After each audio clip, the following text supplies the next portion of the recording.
Hey everybody, Phil801 here. So I just got back from spending several hours searching for a guy that went missing.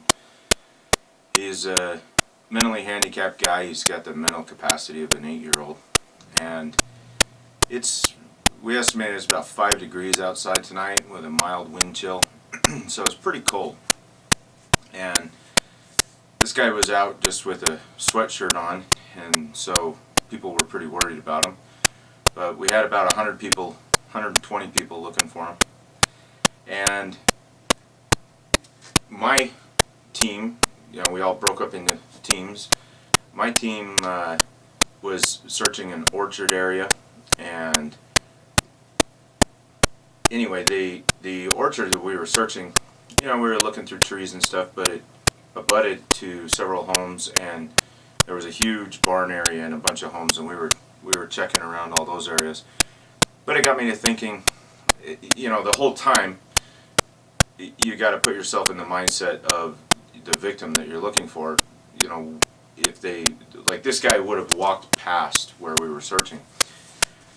So you got to put yourself in the mindset of the victim when you're searching for somebody. Say, okay, what if the person came through here? What would he be thinking? What would he be looking for?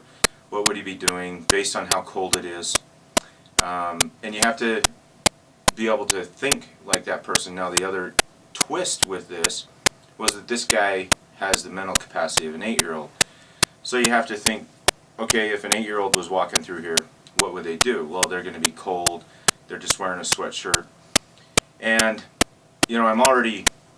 I'm used to thinking about urban survival and wilderness survival and all that stuff, and going out and doing it and living it, but it was kind of interesting.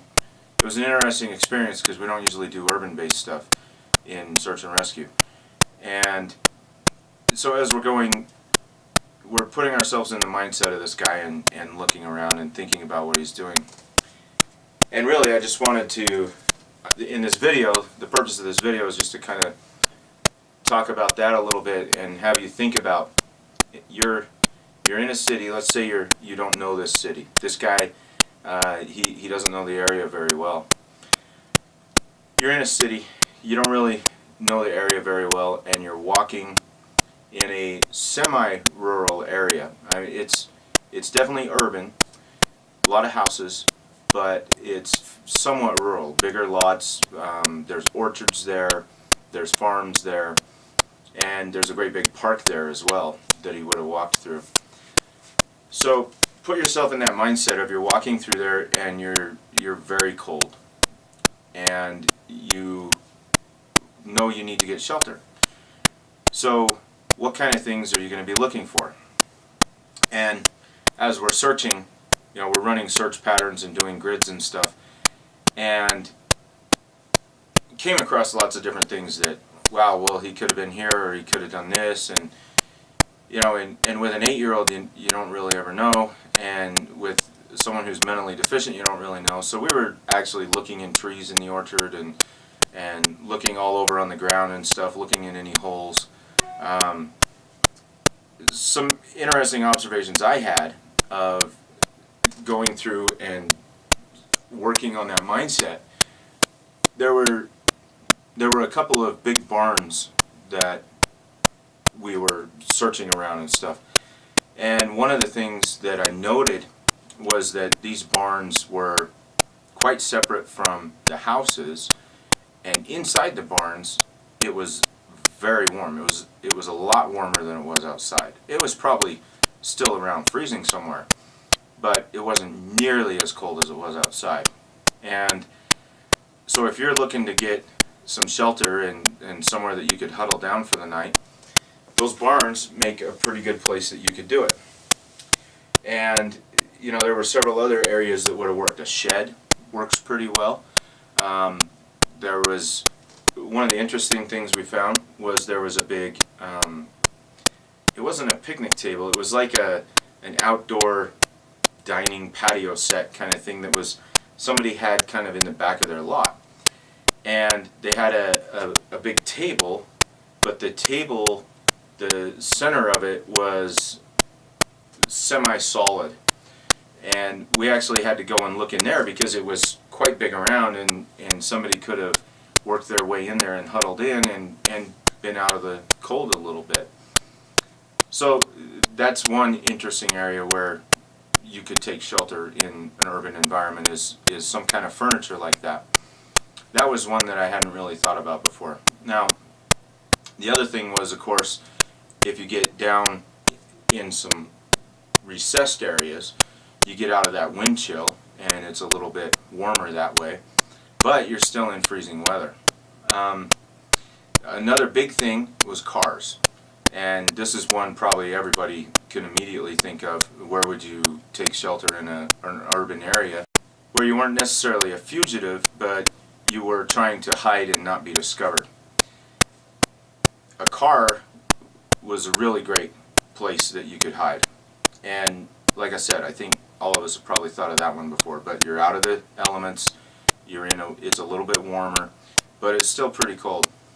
And out of all the areas that we searched today, I think that the barn really won out as the potentially warmest area, because you've got a lot of insulation in there with all the hay and everything, and it's, just generally a lot more comfortable, and there's plenty of places to hide inside there too.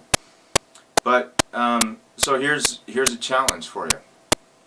At night, when it's cold, go out and just walk around, just walk around a few blocks or something, and just note and observe and look. And take that mindset of, if I was trying to find somewhere here to hide, where would I hide? And just start to observe the different areas that you could hide. And I think you'll find some pretty interesting things. Oh, another good spot that we found where this guy could have hidden was, we found there was a big flatbed trailer. And there was a bunch of equipment and different things on it, and they were kind of staggered around. And there was plenty of holes in there where he could have climbed up and got down in and got some shelter. And so we had to search all those as well. But I think if you went out and walked around with that mindset, I think you would find some interesting things that, I could take shelter there, I could take shelter there. And I think it's just an interesting mental exercise to go out and put yourself in that mindset and look around and see what you would do. And if you're willing, take the challenge and do a video response. Tell me what you found, or just tell me in the comments. I'd be really curious to see what other people can find and identify from just walking around. But obviously, shelter is one of the most important things in survival, and thinking about it and investigating it and getting that mindset is an important thing to do to prepare for being in that kind of a situation. So there you go. That's the challenge. Go out at night, walk around for a couple miles. We probably walked 20, 30 miles tonight. Go out and walk for a couple miles and just look around and be really observant and notice, where could I hide that nobody could find you. You don't want the owners to wake up in the morning and come out and stumble on you. So the car in the front yard might not be such a good idea, because you're going to have to be on guard. But nobody can find you, and you have to be out of the elements, and you have to be somewhat warmer than you would be if you were just, standing out in the middle of nothing. So there you go. Give it a shot. I'd love to hear what you find out. Thanks for listening. See ya.